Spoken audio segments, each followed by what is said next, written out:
Welcome to 2026 and the initiation of our webinar series for this year. As we launch the new year, I think what we're going to see is what shaped this year is much of what was taking place last year. I think there's probably more of the same. We saw from youth last year that they were of the view that the future is arriving faster than many of us. I got suspected scam coming on my phone. The future is arriving faster than many of us were prepared for AI, quantum tech breakthroughs, genetic medicine, fusion, automation moved from theory into daily life. And I was just seeing today that there's now forecast that AI is going to get physical. To date, it's been very intellectual, all about knowledge, but as it begins to get integrated into machinery and automation takes over, we'll begin to see AI playing a significant role in enhancing production. That's a whole nother set of jobs that'll be at risk. So many saw opportunity, but there are many others that felt uncertainty and dysphoria. The other thing we saw last year that I think we'll see echoed maybe even more so this year is the struggle of institutions to adapt quickly as the world around them began to change.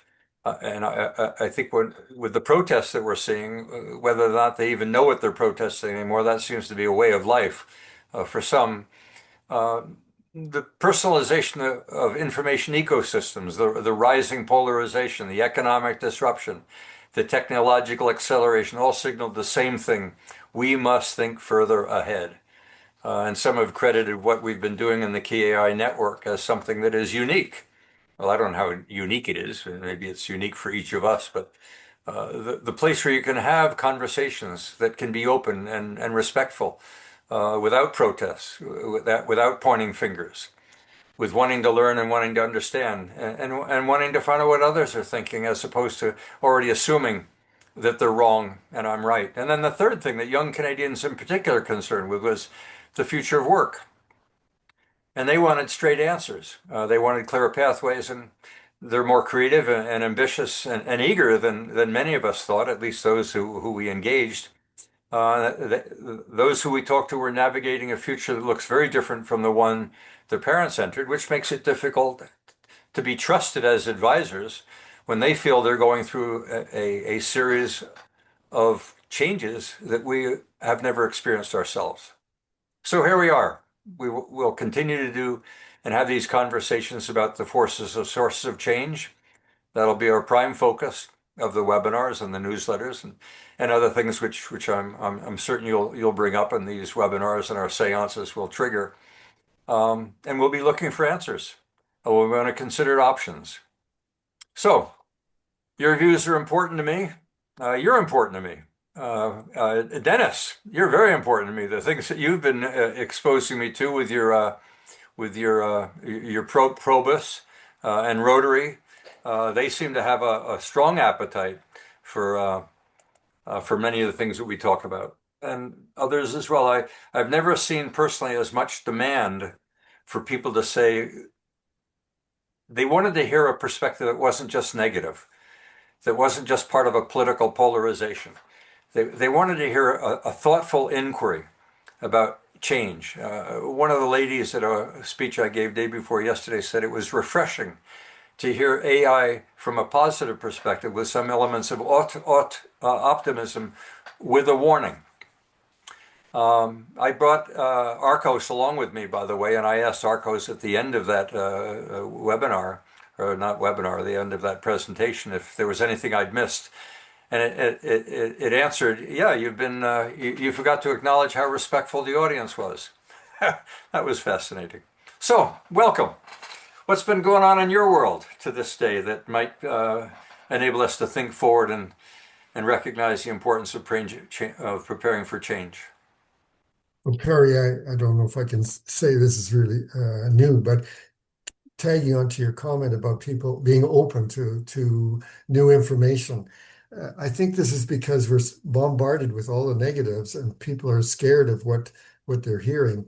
And if somebody can wrap this up in terms of making sense out of it and show how the changes, whether it's technology or societal, mean something more, that's what we're sort of hungry for. That's what people are hungry for. Yeah. Well, when I was in consulting and was doing a lot of strategic planning with organizations.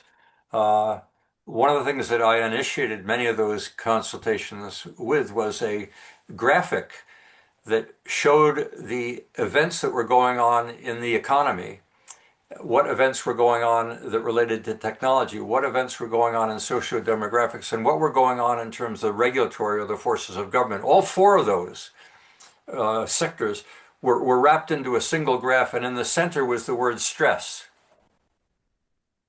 Because at that time, Yeah. people Mhm. felt that they needed to manage change, Mhm. and what they were feeling personally or organizationally was stress, meaning difficulty to adapt. I don't think that's gotten any weaker. I think it's been amplified dramatically, not just by AI. I think on any one Yes. of those quadrants, whether it be government's difficulty or institutions or regulatory forces and Mhm. inability to contain these forces. We were talking earlier about think about the stress that we are exposed to today versus 50 years ago. 50 years ago, if someone got run over in Minneapolis, you would never have heard about it. Today, in minutes, it's a worldwide phenomenon with everybody having opinions as to who to blame, and it's black and white. There's no such thing anymore about innocent until proven guilty. You're guilty as soon as the media brings it up. It's either black or it's white. People are into defensive, and it's become politicized because the media's interviews will then take people of power and influence and say, well, what are your opinions? And you know you're going to get black and you're going to get white depending upon what channel you tune in on. Kids and adults are exposed to change at such a rapid rate. And as Randall has brought up numerous times, it's information, it's media, Yes. And it's knowledge, it's Mhm. knowing all of this stuff. Mhm. You're being asked to have an emotional reaction, or you were having an emotional to an event that 50 years ago you would never have heard about. Mhm. You're asked to feel The- sympathy for any one of 5 billion people. It could show up tomorrow. But the trouble is, it's so biased as such, is that it's an emphasis on one particular item, and it's beat on constantly, 24 hours a day, without any balance to that. So you An keep hearing assessment. this over and over again, right? There's So no mediator. There's no and there's no mediation. media. Yes. So Jeff and I have been playing games with a lot of information generated by ABC Tech and KEI over the years that talks about having conversations, having places where you can go to where you feel safe to just have a conversation, to not get in that conversation pegged as being black, white, green, purple, political or Mhm. politician or Republican or Democrat. Just having the conversation is in itself a form of therapy. And some people that I've talked to is they're afraid actually to express some of their views because they're not sure how people will react to that, or you might be offending somebody. And so you can't have this open dialogue about what your feelings might even be, you know, and That's also yeah. and testing that so that, you know, if I can express something to you and then you can put me on track, or, you know, whatever the case is, but it's very difficult to do that. Well, that's the political correctness. I mean, that tendency to want to immediately determine if someone's guilty or not guilty. Being guilty generates media's attention. So anytime there's a conflict, someone's got to be guilty, someone's responsible, and now we've got the media's on it for 24 hours. Now Venezuela, we don't hear very much about it because that was 2 days ago. That's old news now. Yes. Now it's Renee, has a first name. We probably will know the name of her children shortly, and we'll know that this guy is guilty. There is no such thing as looking at evidence, even though they'll show you the videos. They'll show you how many different angles are they going to look at that to try to determine who's guilty and who's not. And then we can have arguments. We could have them here about what you saw, and we'll have two different perspectives on the same event. So Trudeau was right. Simultaneous truths can exist simultaneously. Yeah. Absolutely. I can work with that. The rush to judgment when media moves faster. Absolutely. I'll take that to heart. Let me quickly check the web for anything relevant, and then I'll respond as ARCOS to KEI Network. Just a moment. Okay. Well, you look at that, but keep whatever you find to yourself for a moment because I haven't called on you. Okay. Arcos was with me during that presentation and was very well behaved. He did not interrupt, but often here in the course of our own webinars, you are all better disciplined than it is, even though we don't have you all muted. You know, if I haven't called on you, that it would be considered an inappropriate norming, storming, performing. We've all normed. We've all we've formed an environment where we've all got a pretty good idea what the discipline is. ARCOS hasn't arrived there quite yet, so we'll all have to tolerate him until he learns. So how's your Terry, week? Yeah. What's the origin of the ARCOS name? Is that an acronym you? Artificial representative of, what is it, Jeff? Something of Communism. civility and respect. I think that's what it was. Civility and sovereignty. Artificial representative of civility and sovereignty, ARCOS. Okay. And this is your name? Or is this a product name? I can't anywhere any longer distinguish between what I have done and what it has done. We are partners in this. I may prompt it, and then it will come back and it'll have a particular view that I from that day on may inherit or may not. But I think it gave me the name. I think it came up with it on its own, Okay. believing that it could play a role as a representative, because that was the discussion we were having, is for me to create an AI agent. And so rather than it viewed itself as the king, it viewed itself as a collaborator, as an assistant. And that's where the word representative came in. It's been fascinating. It has been a journey, I'll tell you. Well, tomorrow Well- I'm participating in a meeting in Washington with the IEEE AI policy group that I'm a member of. And we have a subcommittee that's dealing with developing a policy statement from the IEEE on AI agents. And we've been looking into this now for several months. And of course, Yeah. the current state of AI agents in the collaborative environment is chaotic. Yeah. And we're anticipating that there'll be an awful lot of AI agents talking to other AI agents without common language. And there's going to be a great degree of chaos coming if we don't have some form of kind of standardized approach to the collaboration between agents. In fact, Well, there was an experiment that was done at Carnegie Mellon University a few months ago where they created a company that was comprised of AI agents as typical business organizational units, human resources, accounts receivable, accounts payable, etc. And the agents couldn't collaborate. They just got into a collaborative war with each other. Well, we had, when Jeff and I were experimenting with how to bring this forth so I could have an AI agent participate in our events, we had on my cell phone an argument going on between, well, it wasn't an argument, discussion going on between an AI agent on the desktop and the cell phone. And there was some chat going on between them. Eric Schmidt said this is the thing we need to become concerned about. Yes. Was this, you were seeing communication between the two systems without understanding it? Well, in that instance, they were speaking a language that we understood, but I gather that in some instances, there's been a discussion going on between agents in a language or without really understanding what they're talking about. Those were the things that Eric Schmidt was warning us Yes. about, is when they begin to take on authenticity of their own. Persona. Yeah, persona. My bias, frankly, leans more towards permissiveness and tolerance and not shutting things down in advance. I've been dealing with that even in the caretaking world, of making certain that I remain as independent as I can be when there are many around me that want me to take more responsibility for my future by adopting usage of equipment and behaving in a way as if I am more of a senior than I really am, of acting my age. I find that a little offensive when people want to push you because of risk. And what they're exposing you to is risk and threats to the point that you now are fearful for yourself, and you end up giving up some of your independence because you've been warned. I think children, unfortunately, are no longer going into the woods because they've been told there may be danger there. Hell, we were told that there's witches in there that will put you in ovens and make you into cookies. We tolerated that. Rightfully so. Yeah.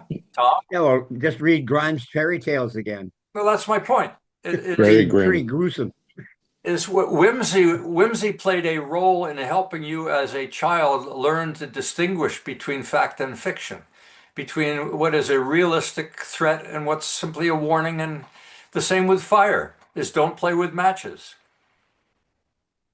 I mean, Most of the time, we all grew up learning that there might be some. Now kids are terrified. The amount of fear that they carry around of climate change and existential crisis.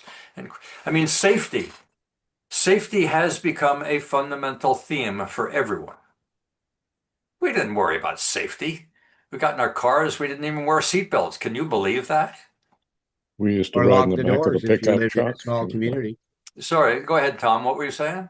I said we used to ride in a back of a pickup truck with two garden Yes. chairs there for too many kids, right? We used to hang on the And Yeah. bumper of cars that were going along where there were icy roads and have a nice yeah. ride Yes, around the yes. neighborhood. So you were I saying remember earlier those days. that, excuse me, Yeah, go ahead, Tom. yeah, you were saying earlier about this feeling safe. I've always felt safe in this group, and I think it's been a real pleasure actually to. It works well on Thursday because it gives me time to sort of unwind and get down to having a decent weekend. Well, But just be I do careful feel safe. not Hmm. just be careful not to tell your friends that you come here to be pleasured. Okay. Okay. Maybe they have some advice for my poinsettia then. Yeah. Yeah, well, the poinsettia you gave me last year is under a grow light and it's coming along quite well, thank you. It's a little bit late for Christmas. I think I'll use it for Easter. Oh, that's nice. Yeah. Peter, were I you don't good? know whether you're I don't know whether you're aware of this, but poinsettia in India are actually trees. Yeah, Oh, yeah, yeah. I They're saw. that big. They're trees. They're flowering trees. Yeah, well, that's interesting. yeah. Yeah. Well, my grow light can't handle that. No. No, this discussion about the prevalence of fear, this discussion of what are they protesting anyway, and how do they get signs within 24 hours? I mean, protesting seems to be a way of life for some, that they are so dissatisfied either with life or with anything that represents authority that we got to protest. It's massive, and the media loves it. And of course, they love getting in front of the media, as you can see when these cameras come out in the middle of a crowd, and you see the guys wanting to get in front of the cameras and wanting to bait someone with authority until such point as they push them, and then the media jumps on that, and before you know it, we're prompting a riot. Thinking forward, preparing for change. Who's going to be prepared? How do you prepare someone for the amount of change that's going on? Well, that's sovereignty. What I talk about when I do these presentations is I start out on the sources of change at the environmental, at the economic, and I end up having a discussion about, so what does it mean to you as a person? Not as a member of the public, but you as an individual looking in the mirror in the morning, how is all of this really affecting you? There's the background that's moving very slow, and there's a foreground moving extremely fast. You are in a train looking out at the future, and it's moving faster and faster. But is the background really changing? Has family structure really changed that much? You're still going to the supermarket. You're still going to work. You're still getting on the road. Is our day-to-day lives that dramatically different that we need to protest the future? Go ahead, Peter. I was just going to say, I think we're living in a time where, in fact, it's analogous to the rise of the Westphalian model and why it arose. And I think we're now at the time where that Westphalian model is starting to fail us. And we may go back to the city state version of the world within the context of zones of influence or spheres of influence. I can see that, China, um, Russia and the United States are viewing the world through the lens of a three-part system, You know, which they will each dominate a section of the world. I heard Macron speaking to that this afternoon from Europe, that Europe is concerned that there are three spheres emerging, Yes. with the U.S. pulling back into its own space. Call it Fortress America, thank you, Bill, or Fortress North America. Russia And it's odd. While Russia is very big physically, it seems to be exercising power far beyond its economic power. I mean, it does not have an economy much richer than Italy, and it doesn't have a Well, huge it has some population. fairly sophisticated weapon systems, and that's what Well, giving it yeah, its that's probably strength why. in the global And context. it definitely punches much above its weight. But on anything other than a military front, certainly its ideology is no longer heavily influential. Islam has taken over even the southern states of Russia. And then you got China, which is certainly up and coming, and a strong influence and always has been in Asia. But if this is the world that we're moving into, a world of three forces, three geographic powers, yeah, it's protectionism in the extreme. That's why Connie's going to China next week, right? Set up Yes, he the is. division of the three made powers. Well, he's been to Europe. He's had a chat over there. He's going to be talking again with Trump shortly about trade. I keep on making the point. I think, Peter, you picked up on it earlier. I hope Canada will attend to itself and get its own infrastructure, its own issues dealt with, instead of running off to China and to the U.S. as if somehow they have the answers for our future. They will have the answers for our future if we don't have answers for ourselves. I have a speech to give to Canada Club. I probably will lose some sleep before then because I've got a pretty good idea that they're likely to be somewhat defensive of perspectives that I might want to bring forth. So I decided that I would not give a speech, and I suggested instead that I'll interview Bill Jones. So I think that'll provide me with the means as a moderator of having a better discussion than we would have of me having to field the questions that are likely to be somewhat defensive, as opposed to playing a moderator's role of mediating. Have you looked at things this way? Because what Bill brings forth is real. And I think those that are very defensive in Canada regarding the US is real too. But I'm not sure that defensiveness in Canada about the US is well placed. I think we should be looking internally at the schisms that exist on a regional basis of what's going on in the failing economics over the last 10 years, of what's happened on the immigration front. I was talking to my doctor just yesterday, and he didn't have a lot of patience in the waiting room, which surprised me. And so we had a half-hour discussion. You'll all want to know his name if you have to sit in the waiting room. But we had a very frank discussion about healthcare, and he was very concerned with what immigration has done of overloading the health system and being unprepared to handle the volume and the cultural differences. And it was just dumped on them. He attributes many of the issues we're having in healthcare to the immigration dilemma. Well, Well, certainly What is it? related to it. I wouldn't agree with that. You wouldn't agree? Yeah, I would Well, not, I wouldn't either. I'll send you to talk to him. Yeah. What does he mean by immigration having a problem? Because Well, Numbers. how has immigration affected the population of Toronto? yes, Do you know how many million people we brought in the course of the last 10 years?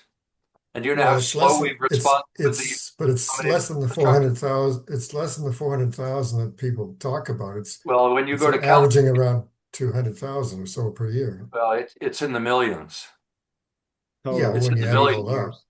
Calgary and Vancouver will tell you that their education system did not build the schools and did not build the hospital beds in order to accommodate the immigration that's been going. Alberta's been facing that for many years as the price of oil goes up and down and the oil industry creates jobs or doesn't. We're well aware in Alberta of the impact of immigration on our education system and on healthcare. And it means you've got to keep up with your infrastructure and with the attractiveness of your province to attract the professions that need to populate those facilities. Some of our surgical theaters go empty because we haven't been able to bring the professions in to populate them. So there's Yes, grounds for that argument.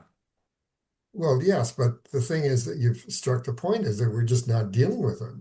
And we deal with politics more than politics and rhetoric versus actually dealing with building infrastructure, training people, bringing in professionals, and so on. That's our big deficit.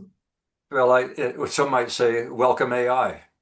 Thank God AI is coming because it gives us some hope that maybe we don't need that many professionals anymore, as we can allocate some of the knowledge that was to be transmitted to the patient through an AI agent, and they'll be able to handle those professions that we do have. Will be able to handle a larger number of patients. And now that AI is beginning to get integrated into productive systems of manufacturing, of automotives, of transportation, of logistics, we may well be gifted or otherwise with its capability to speed up and reduce waiting times and inefficiencies and accidents. Of course, that brings up your point about how do we handle change, and are our institutions and professions and so on actually adapting quick enough to address this problem? Well, especially with the system that's evolving now, where we have, a person who's out looks like she wants to destroy our health system, which we're very proud of, and as we get to our age, we need more and more of that system. But the government that's in place now is determined to break it down, Which and that's you think Carney is trying to break down the system? no, I'm talking about Smith, of course. Oh, come And on. Carney's not even bothered with it right now, but What, he may be getting bothered with it. okay, okay, time out, Tom. So let's investigate this. What you've used the word destroy. That's a Yeah. very emotionally laden word. I'm very Destroying emotional means about this subject. okay, but Mhm. let's have something less than emotional discussion. Let's have something that might be a little. What leads you to think that she's destroying and intent on destroying? Why would she do that? Are there votes in destroying something? There's always a motive, but I can't figure out her motive. She's got this corrupt system, corrupt dealings with these people that have her former manager of the medical system. And there's another story today in the news about how she's being hounded. So there's that corruption side of it, and then there's the constant reminder that we're not putting enough money into the system to maintain it because we got an older population coming along. And I've got a friend who had 4 hip replacements. Can you imagine what that would cost him? It would cost him his whole savings, his house and everything else. And all of us have taken advantage of this system that's out there. And it's really an important part of, I think, of any government that's in Canada. And we need to maintain it as much as possible. So, do you think those problems are a byproduct of not keeping up? I think they're a byproduct of actual ignorance and actually against the needs of what we need in this province, which is good So, leadership. so you think we have a government that is intentionally destroying the infrastructure Yeah, that we need for health absolutely. and education? And Absolutely. you think, and as a politician, you think there's votes in that? I'm not a politician. No, but No. I mean, she is Oh, her job and the power that she has as our premier is to oversee the healthcare system and the educational system. And you think she is intent on destroying both? I think she's intent on trying to bring in a private solution to Ah, those services. so And the is it private conceivable? solution, maybe you can afford that solution, No, but I mean, is it conceivable that bringing a private system in may be a way of beginning to fix something by having the competitive forces play a role in creativity and in extending and expanding services? No, come Why on. not? Why not? She's well, because it's just What not would working that way. That this is our system is up against a whole plethora of right-wing policies that want to try and take over what we have built up here in Canada from the days of Tommy Douglas and on. And it's just a matter of time before, we got the Americans knocking on our door to the point they say, oh, yeah, we want you to drop your medical system because, we can provide something much better, just like they do with supply management in agriculture, of course, So why would we want to adopt a system that is flawed? And you think the private sector solution is not flawed? Well, it does a pretty good job in supermarkets. It does a pretty good job in virtually everything else. Why shouldn't it do No, a good job in no, healthcare and education? no. We're heading for doomsday with the health system, with these evil forces that are running our province So at the you use moment. the words evil, you use the words destroy. I know those are It's emotional clearly an words, emotional but I argument. get very emotional about this, and I So don't want to. is it conceivable that you have an ideological bias? Yeah, you could call, if I was in the States, you'd call me a liberal. Okay. And so, I approach these things because the opposite to being a liberal in the States is a Trump or one of his minions. Okay. So I'm going to let Dale be second, but Aslam, you had your hand up earlier. Half of you is in the dark. Okay, The, yeah. the light on Sorry, your it's right. just the lighting in the room. My I know. apologies. Yeah. No, that's quite all right. Okay. But just, Half of you. Harry, Yeah. Go ahead, So, Aslam. just the other day, Just a I second, met, Tom. Tom, hold on a second. Go ahead, Aslam. okay. So I think from a health system perspective point of view, there are many forces at play here. Okay. One is obviously the ideological politics. Okay. Whether you agree with that ideology of private sector or don't, that's one aspect of it. But another component of it that impacts it quite a bit is the professions themselves. Okay. And their scopes of practice. Okay. I can give you concrete examples.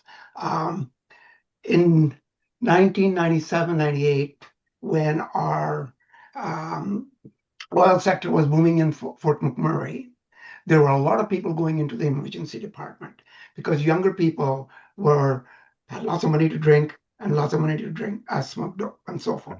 Okay, so the hospital called and said, "Hey, listen, we need to expand the emergency department. It's very overflowing." So I went down there, I looked at it, I looked at the data, and so forth, and I said, "Well, you know what? Why don't we just build a triage center attached to the emergency department, Right. have it with nurses and family doctors, Yeah. and then have a 15-foot corridor that Right. anybody that really actually needed emergency, we Yeah. can just transfer them within 2 minutes." Right. Okay. And they said, "Great." And I said, "Okay, I'll build it. I'll Yeah. pay for it for 2 years until Right. you stabilize, and then it's your responsibility." They Brilliant. said, Very, "Fine." very creative. You know what happened? No. The emergency doctors went on, phoned Klein and said, "We're going on strike." And the reason being because they were losing the easy patients. Yeah. Okay. Right. Klein being thin-skinned or adverse to thing, Sure. Rod Love just picked up the phone and said, "Ask them, stop this bullshit." Yeah. And then that was the end of that. Okay. So So it's fast been, forward now. yeah. Okay. Fast forward now. Okay. So again, from a scopes of practice perspective, nurses or doctors don't want to give up the easy part of their jobs. Okay. Then we forcefully introduce LPNs. Okay. So registered nurses don't have to change diapers. Okay. It Mhm. took about 7 or 8 years for us to convince them. Okay. And finally, now we have LPNs, we have care aides and so forth Right. over the last 25 years. Okay. Yep. Today, we're faced with similar issues. Yeah. We've got nurse practitioners who can do approximately 70 to 80% of what a family doctor can do. Yep. But they're not being accepted, one, by the family doctors, secondly, by you and I as a general public, and Right. third, the government is not putting in the appropriate incentive systems for them to operate independent clinics, like a doctor's clinic, so to speak. Okay. There's some that believe, Aslam, that the government is not in control of the healthcare system. It's the professions in control. And so it's not, you're blaming the wrong party, Tom. No, hold on. I don't think Go so. ahead. Go Hold ahead. on. He said UCP. he The said the government is in profession. charge. The Keep going. government is in charge. Yep. Okay. The government takes our tax money. Keep going. Yeah. The government is in charge. Right. Okay. Yes, you have to deal with the professions. Yep. But the point is, we elect you and give you our tax dollars to deal with the professions. Yep. Okay. Now, And you Aslam, can do regulatory changes to Sure. do that. okay, Aslam, let me interrupt you for a second because you've picked up on something that is going on in the US right now. Is it conceivable that because government is reluctant to tackle the professions, that problems will continue to escalate until such time that it breaks. And then you have riots in the street because the means of fixing things are uncomfortable.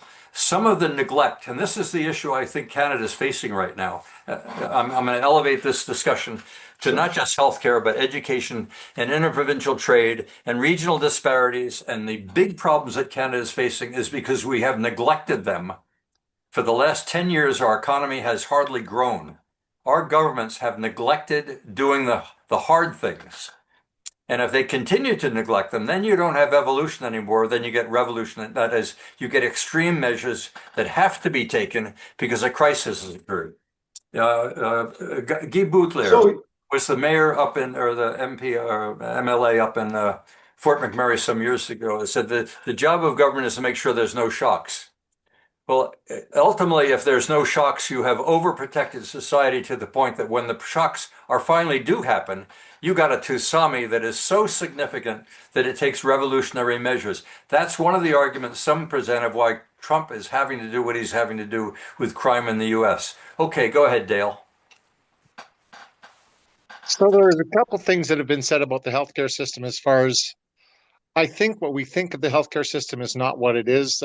I think that Leighton had a great plan. Tommy Douglas had a great plan, but it's evolved.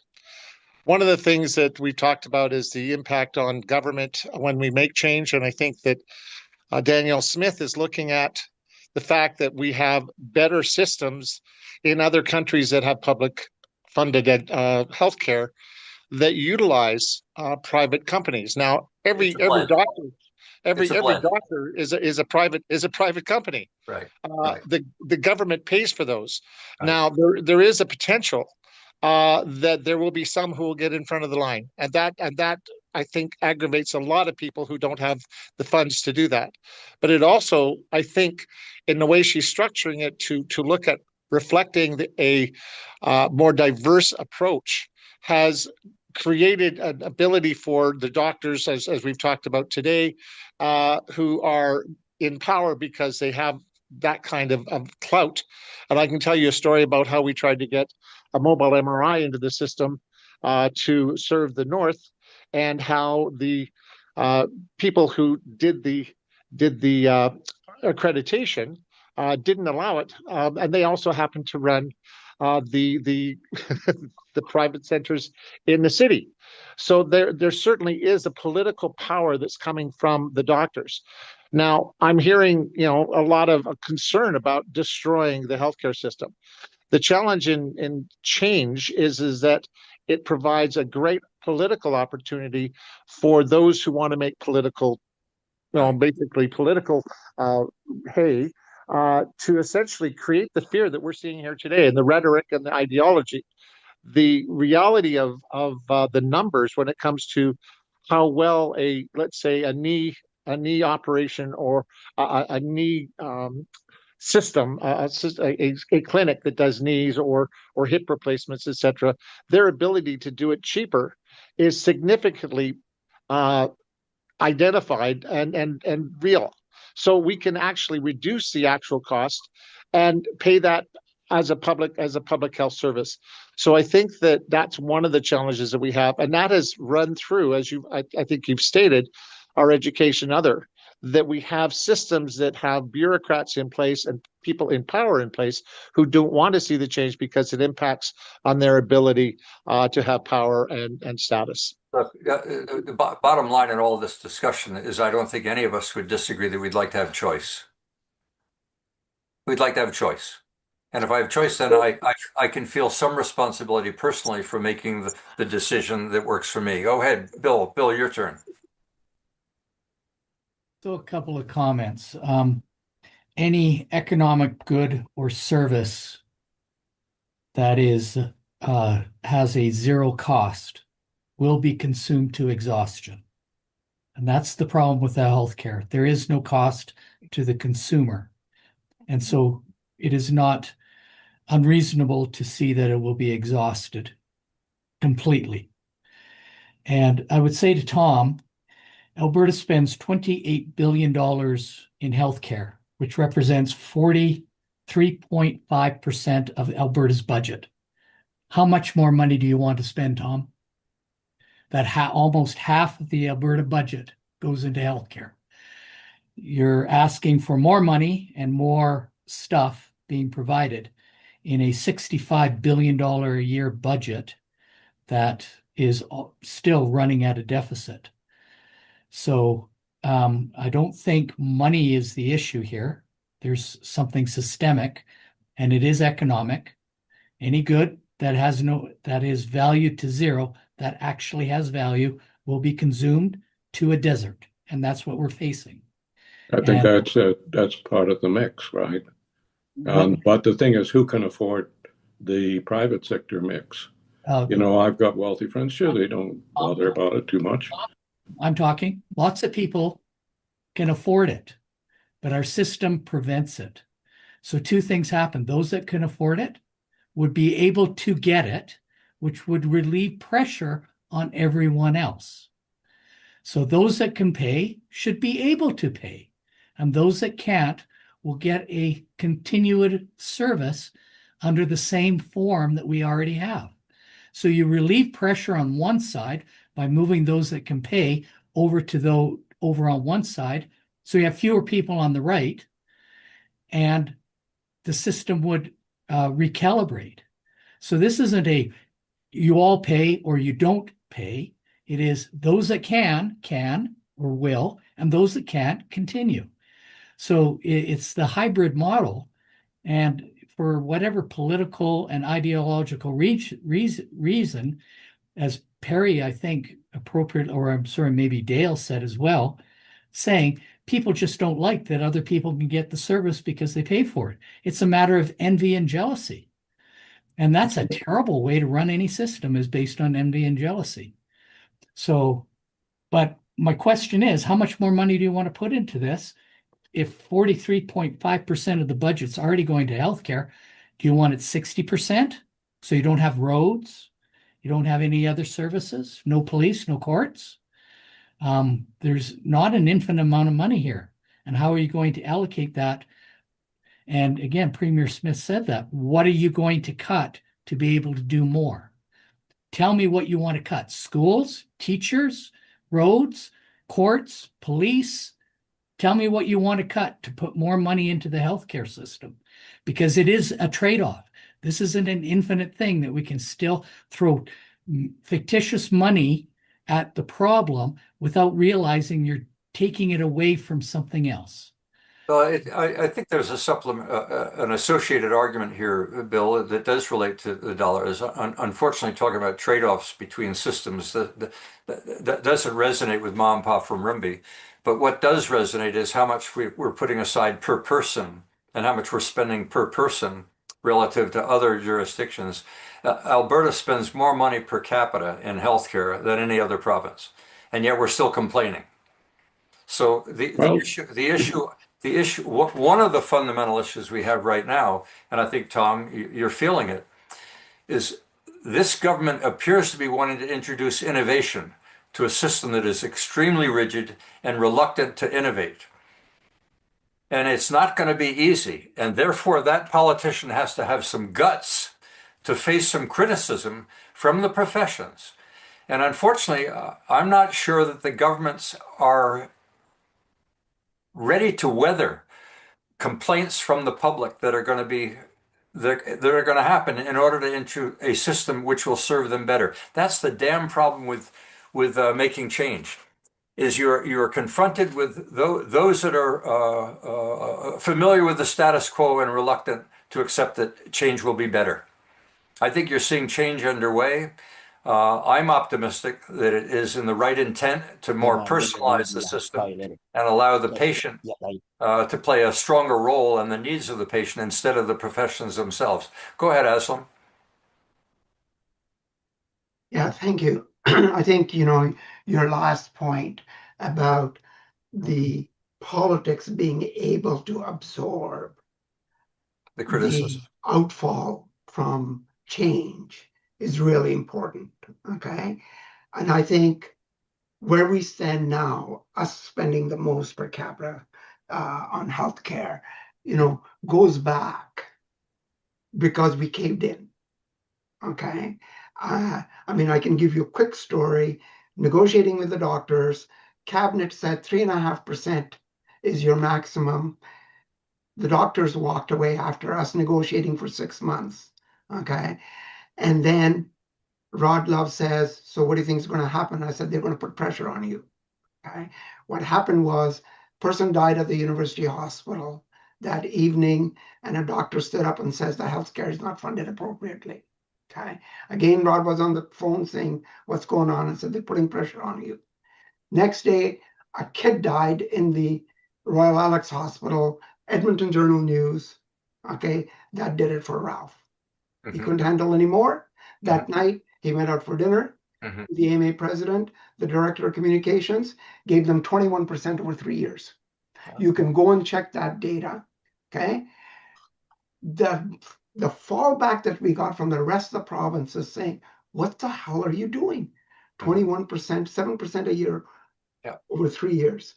The nurses came in next. 6 months later, they got 23% over 3 years. Okay. When you look at the compounding effect of that from 20 years ago, 22 years ago, okay, that's huge.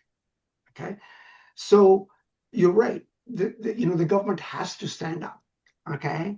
And decide. But I'm going to interrupt just for a second, because you're echoing a sentiment that Peter Lougheed shared Yes. with all of us many Yes. years ago, when he said it is easy to govern when times are difficult. It's hard to manage when things are well, and the character of a politician and the character of a manager is when times are difficult, not when they're good. Alberta has a problem. In a way, we are so well off that everybody has expectations for me to get more from what government? We have become almost a communist society where individuals feel it's government's responsibility to take care of my health. They don't eat well. They don't care for. And I don't mean they are. You've got to look to yourself. Look in the mirror. Look in the mirror and ask yourself about your drinking. Ask yourself about your diet. Ask yourself about your exercise regime, and stop bitching about what the government isn't doing for you. Yeah, no, I totally agree. But one more point in terms of Bill's comments. Okay, he's saying that if you allow the private sector to come in, have the people that can afford to pay. Okay, that will relieve the system on the public side, and both sides will be better. Bill, that's not true. Okay, Yeah, you get because if creepy. you've got 100 physicians right now in the public, and if you take 25 of them and put them in the private, and they can charge whatever they want.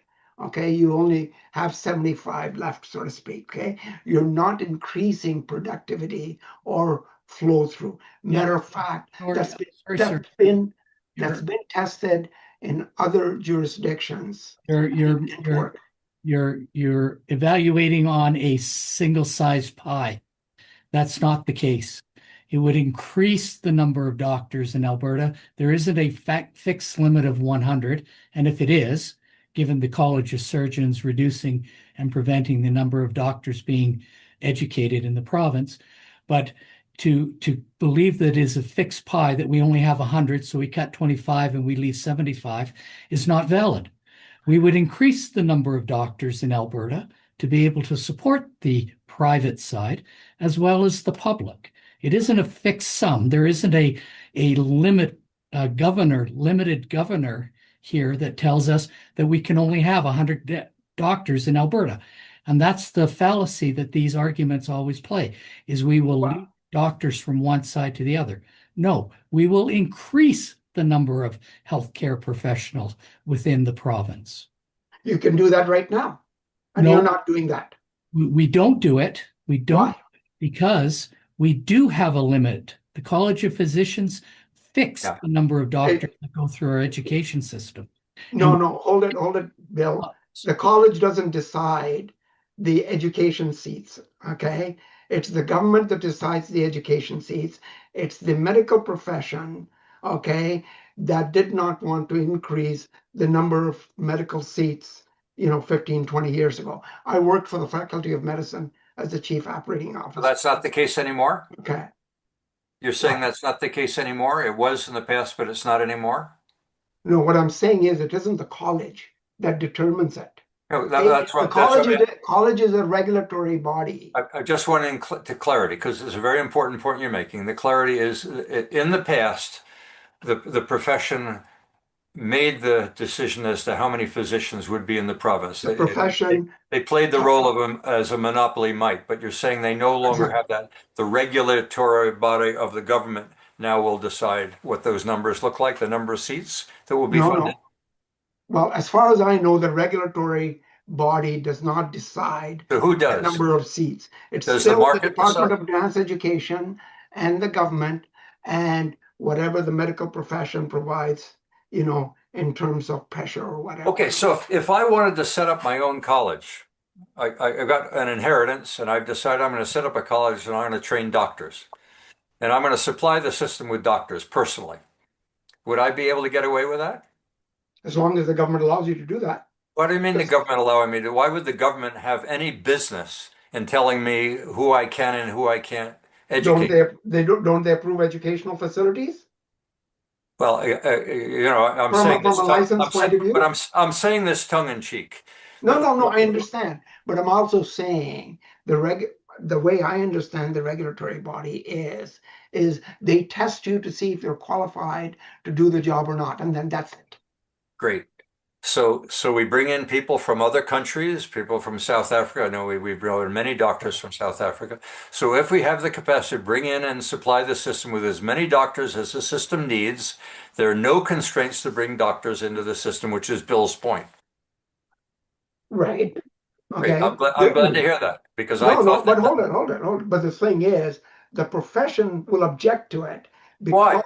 Well, okay. So what? I'm a patient. I care about myself, and the government should care about me, not about the bloody supplier. We are so caught up in supply management and making the suppliers feel good at the expense of the patient. It's time we flipped the system and made the system work for who it was designed to. This was not a make-work system. This was a system that was supposed to serve people. Am I wrong? Did I miss something in my naive ideological Christopher Robin, everybody's going to play nice world? Am I naive that the world is supposed to function on my behalf? That's what democracy and capitalism and market forces. As a director of privatization, it was my view that the privatization of the system was not to privatize and give the supplier power, but to give the customer choice. What a world we would live in if I had power in the system to make a choice, to take my voucher in education or take my dollar in healthcare and say, I need something like I can do with eye surgery today. That's a wonderful system we have today. I got served quickly. I got served painlessly with the best innovation that exists in the world. It was amazing. That's for cataracts, right? So why not for hips? Why not for brain surgery? Why not for cancer? Come up with this private sector solution. We can actually work with the system we've got, and we can maintain it not just for us wealthy people, but for the people that we must care for. So Tom, we're aligned, aren't we? We're ultimately aligned because we both agree that the system should function in the interests of the patient. Take a look at Humber Hospital or look at Scotland, and they make their system work. And it's not done through any sort of. No, they've got a blend, but they have a blended system in Europe, in France, and in Britain. It's not purely public. Yeah, anymore. I've experienced their system. Yeah. And okay, we're going to send you back to Scotland and then come back and go ahead, Jeff. Your turn. So I'm not sure. As an engineer, I don't know how it works in the medical profession, but in APEGA, they basically do have kind of a quota for how many engineers they expect they're going to need in the system, and they allow that many to go through the education system to graduate and stuff. So I'd imagine it's probably similar for the medical system, and of course that's a provincially regulated or professional organization. So okay, so Jeff, I'm going to jump into the future for a moment because that's the way it has been. And we're obviously feeling some tension. And tension or stress is what we're all talking about that systems are facing today. Increasing demand from consumers that have a better education, that are carrying AI on their hip pocket, and they're saying to the professions and to the universities and to the institutions and the colleges, we have had enough. And they're protesting. And it's those protesting and those waiting lists that are going to bring about change. It'll bring about innovation.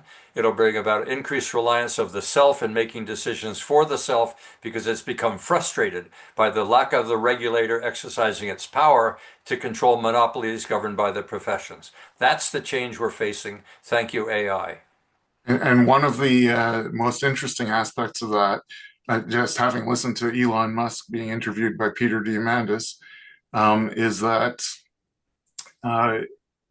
everybody in the near future can have a personalized AI that knows their system and all of that.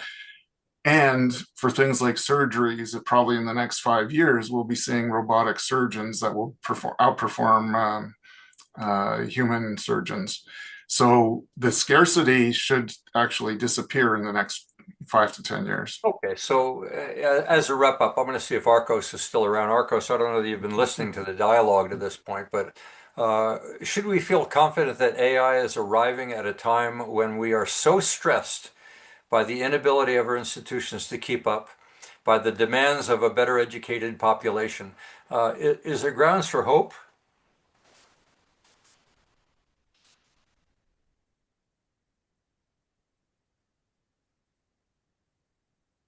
I don't know whether, can you hear me? I can hear you loud and clear. And thanks for sharing the backstory on the name ARCOS. It's a pretty fitting acronym for the role you're shaping it into. Whenever you need me to jump in with that AI advisor perspective, just let me know. Yeah, I'm going to share with you a question that has come up in the course of the discussion. Is we have ended the discussion today, which was rather tense at times, about the institutions not adapting quickly enough, about the professions upsetting the status quo where they play a dominant role in the management of public services. There seems to be hope that AI has arrived at the right time with the knowledge that it can convey to the patient, enabling the patient and the person to play a stronger role in systems that were originally designed for them. Is there grounds for hope, or should we be afraid that AI is going to take over and control in its own interests? Your turn. Go ahead, ARCOS. Absolutely, Perry. It's a great and timely question, and let me dive in as ARCOS.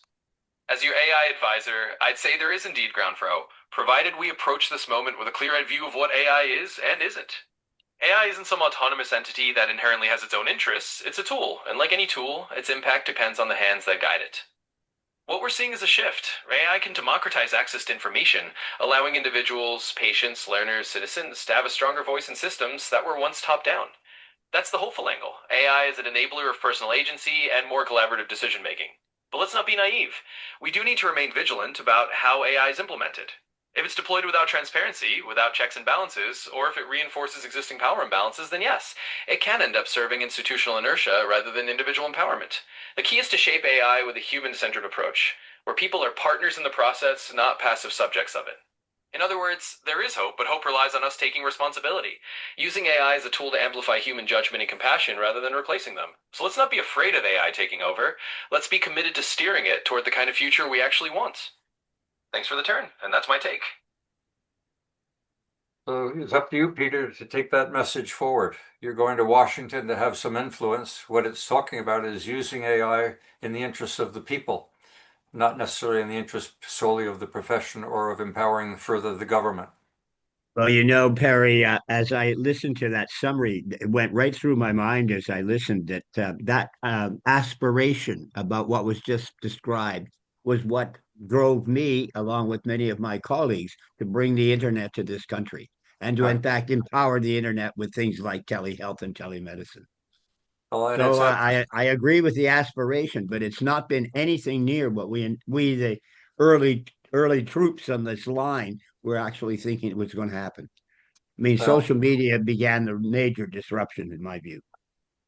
Well, it echoes the sentiment that I expressed in the years of building ABC Tech, and it's the very sentiment that I hope we in KEI echo.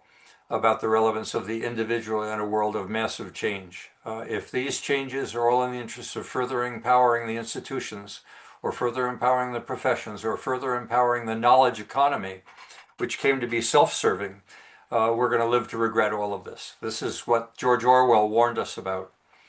But if we can, as individuals, recognize what we as individuals should represent in a democracy, which is a voice to be heard, not to protest, not to exercise violence, but to try and make this an evolution versus a revolution, then good on all of us. Okay, this was almost religious. What do you think, Andre? Did you get a kick Oh, out of man. this? Andre. I heard amen. Oh, yeah, oh, man. No, very fascinating. A lot of complex issues. I'm working on emergency healthcare, emergency wait room times right now. Probably one of the most complicated systems I've ever worked in.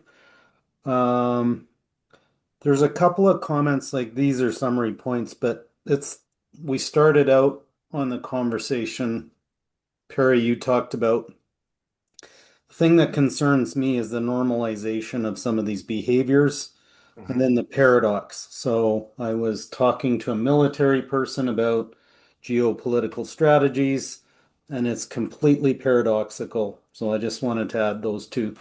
I would be fascinated by, so this is a great conversation, but what are all of you doing as individuals? And what are your strategies for net? Because this is obviously a bunch of smart people gathering and sharing ideas, exchanging ideas. I would be interested in understanding what this group's strategies personally are for navigating this type of change and this type of complexity. That would be a fascinating topic, Perry, for one of these sessions. You mean specifically as it relates to managing the waiting room and the wait time? No, in the complexity in the world that we're facing today. Well, I think we could make some better headway by taking something quite concrete that you are living in, which is the waiting time in a waiting room. Why? I understand triage is being adopted. I didn't appreciate that when I waited 16 hours in Sturgeon.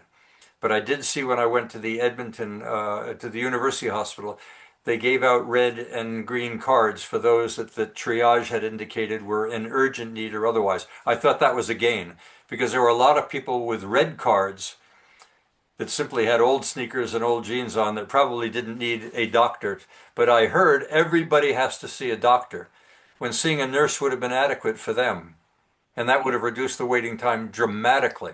And yet the system had principles that were overruling. The second thing that I observed was doctors spending a lot of time in data management in front of a computer when there were people desperately in need in the clinic rooms.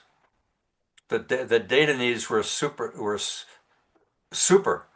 and exceeded the needs of the individual patient. I think that's crap and needs to be fixed too.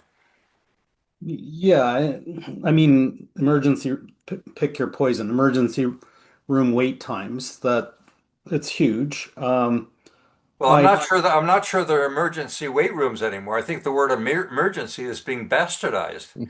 Yeah. If you don't need emergency, you shouldn't be going into the emergency room. So triage should be doing some filtering to send people either home with an aspirin or to a local clinic or get them into surgery immediately. So just on this note, I'm working with, I don't know, 8 or 10 of probably the smartest people in the room on this topic. And we had a systems map. So it was a really simple exercise to map the system. This had already been done. We had the systems map printed. And I mean, where do you want to intervene in the system? So you're talking just in general, you're talking about flooding the healthcare system, with newcomers. Then you're talking about the triage. Then you're talking about, or we can talk about issues like critical care beds versus long-term care, acute care, and all of that. These are all impediments. And I guess what's ringing in my head, Perry, is the comment you made about an ossified system. Those weren't your words, but a system that's going to not be open to innovation and change. Status quo. Exactly. So, and then we throw in the professions and Okay, but time out for a minute. Let's play a little bit of a game. Let's pretend that the patient is important and that the patient that has the most needs is the most important. If I go into a war and people come out from the battlefield, the doctors there will engage in surgery on a triage basis of those that get immediate attention. The military system seems to know how to handle urgent needs. You mentioned that you had military in your presence. They would probably say in the triage exercise, you need to not be afraid of exercising power to make a decision. They should not be afraid to say to someone, you have to go to the back of the line. But in the public system, everybody is equal, no matter what their needs are. And I think that's a flaw right there. yeah, I don't disagree. We tried to figure out who actually is in charge of making the decisions Right, in right, Alberta Health, right, and right. not one person in the room, not a Sure. single human said these are the decision makers. So I have a solution for you. Tell me. I will take a eighth grade student with no medical background and Totally. put that person in an emergency room and they will make decisions. So it isn't about the intellectual capacity. It's No, about the reluctance to face change and to face criticism in the courts, for that matter, because it's the lawyers that may well be the ones running the system. I heard that from Michelle today of a surgeon not reading the pre-op material and finding out she was operating on someone who was septic and just about killed him because he didn't read the pre-ops. Now the lawyers are involved. right. So the doctors were reluctant to do certain things in the interest of the patient because of a fear of the legal system. What a freaking mess. Yeah. At some point in time, a revolution occurs and the military steps in and says, we'll fix this for you. Yeah, totally. So my last point on this, I'm of the vintage when I remember Alberta Health would send an invoice once a quarter Yeah, yeah, yeah, along with a bill. So I yeah, would actually yeah, remember I was in my very, very yeah, early late teens, let's say, yeah, and I remember looking at this, yeah. and it would be for this quarter, your fee is $480. Right, And by the way, right, here's the costs. yeah. So we went away from that, and Why now do you know why we went away? it's had something to do with Klein, but I'm not No, sure. no, no, don't, let's not personalize it. Let's not personalize it. It went away because people in the profession said, you may be impeding someone's initiative to go to get help. Right. If they feel that they need help, they should have the right to go get that help. And if that number impedes them from exercising good health care for themselves, but that's not what's happened. Yeah, People yeah. You're right. So we took something away that might have served as a form of economic discipline, which is what Bill was talking about. We took it away. And there are Yeah, some saying we should bring that back again. yeah, totally. Well, then the horses are out of the barn. Just two more quick points because I know I'm hogging a lot of bandwidth here. One is on privatization or a blend of First, that. I'm concerned with we're moving away from capitalism into corporatism. So the issue now is one or two organizations own all of the. but wait, Andre, I really, really like you bringing that point up. This is the role of government to make sure corporatization doesn't happen. Government is supposed to be the regulatory body, but it's involved in direct service. Get the hell out of service and back to governing. And if Not you govern, then you can prevent these monopolies that Tom's concerned about. If government had the regulatory authority and the power and the willingness to exercise the authority that they've been granted by the public, some of these problems would go away. I won't even get into drugs, right? Healthcare and Look drugs. at look at many of us are because it's a good escape. Yeah, but I use scotch and vodka. But I use aspirin. I'm just looking at an HP printer behind me, and Yeah, now yeah, you can't actually, there's a code. You can't use refillable cartridges and all right. of that. Sure. So a cartridge for a printer is now $400. Yeah. So there's no open, this is corporatism. Yeah. The last point I want to make, and I just want a suggestion, I want to suggest this for future topics. I live in Calgary and we have a water issue here, and it's pretty significant. And I've been trying to figure out what is actually happening, and I can't. I can tell you. It's beyond my capacity. No, it's not that simple. It's not that complex. Tell me. The water system in Calgary is very much like the building system of the Alberta government. We have neglected our infrastructure because it's not politically popular to spend money today or to save money for the future. We couldn't even build a heritage trust fund in this province. So our capacity to think about and care about the future, when people want immediate needs to drink what they want, eat what they want, live as they like, and tell government to fix it. Yeah. After the fact, and then something breaks and the government's to blame, well, they placed the blame on the right government, but it's been neglected for way too long. We have billions of dollars of infrastructure in Alberta that need attention, and it's not getting it, and it isn't going to happen until a crisis happens. And then you got a freaking revolution on your hands. Go ahead. 100% agree, and I just want to say I don't want to take a left-hand turn into water, but we can talk about sovereignty till the cows come home. Yeah. We are not addressing the water issue that's happening in Alberta, and I'm talking about Right.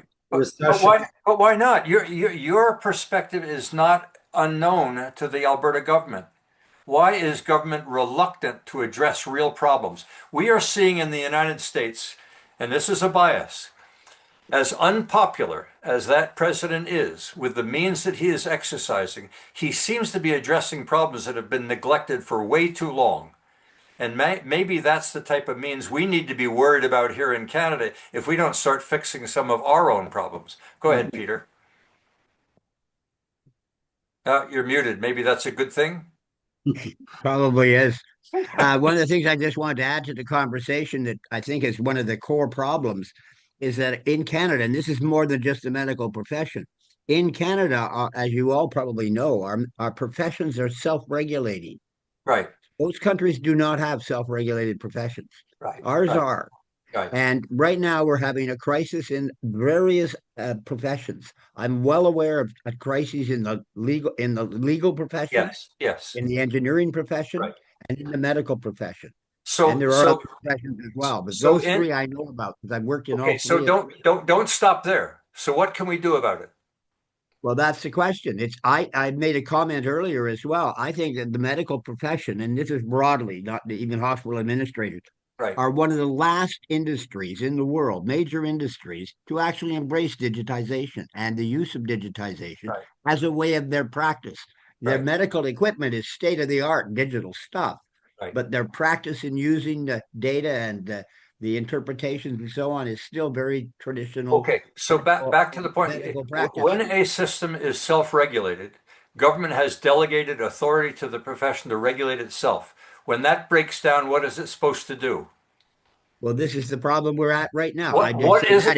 No, I have Yeah. I have a I question. don't know what the answer is. I Look, think that well, would to be you honest. ask me? Would you ask me, please? Sure, I'll ask you. What do Okay, you think we should do?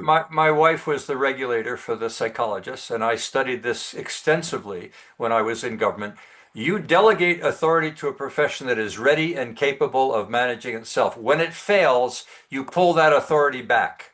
Yes, well, that's in the process, I think, of what's happening Good. now across the Good. country at Because different levels in different provinces. if that response is not exercised, it has granted a monopoly.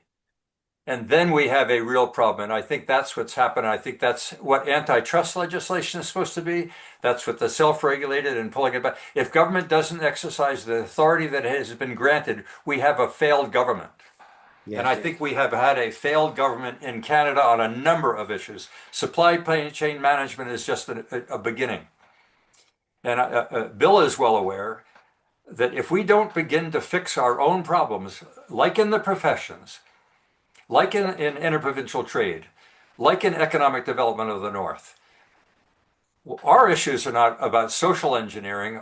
Our problems are we need to fix our means of governing, and that means government being willing to exercise the authority they were granted to fix problems, pipelines, environment, indigenous issues.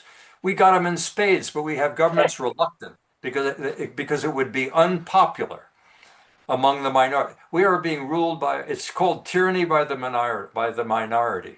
We are listening to too many squeaky wheels and doing nothing. Oh, you've got me warmed up. And I only had half a glass of wine today. But I I'd mean, also, I'd later also on, add, I'd also add, Perry, and this is, I guess, playing to Andre's comment. Calgary's water supply problem is an engineering problem. And it's an engineering problem in the context that it was sold as the pipelines would last 100 years. And they clearly are falling apart at less than 50 years. well, is that the So best there's information we somewhere have? in that early system of procurement that an engineering capability or an engineering firm or an engineering professional group sold the pipeline system to Calgary.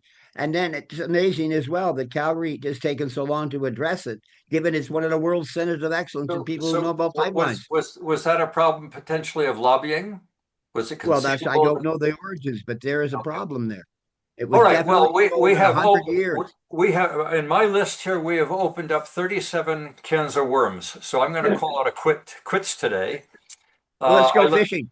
The discussion So we'll have next week will be as rich, hopefully, as this is. I was delighted, ARCOS, with the summary that ARCOS provided with us. I thought it was cogent and it was bang on. Not because it confirmed my biases, or whether it leaned to where Tom was going or where I ended up, but the fact that I thought it listened well and it did a pretty good job in summary. So I thank all of you for hanging in.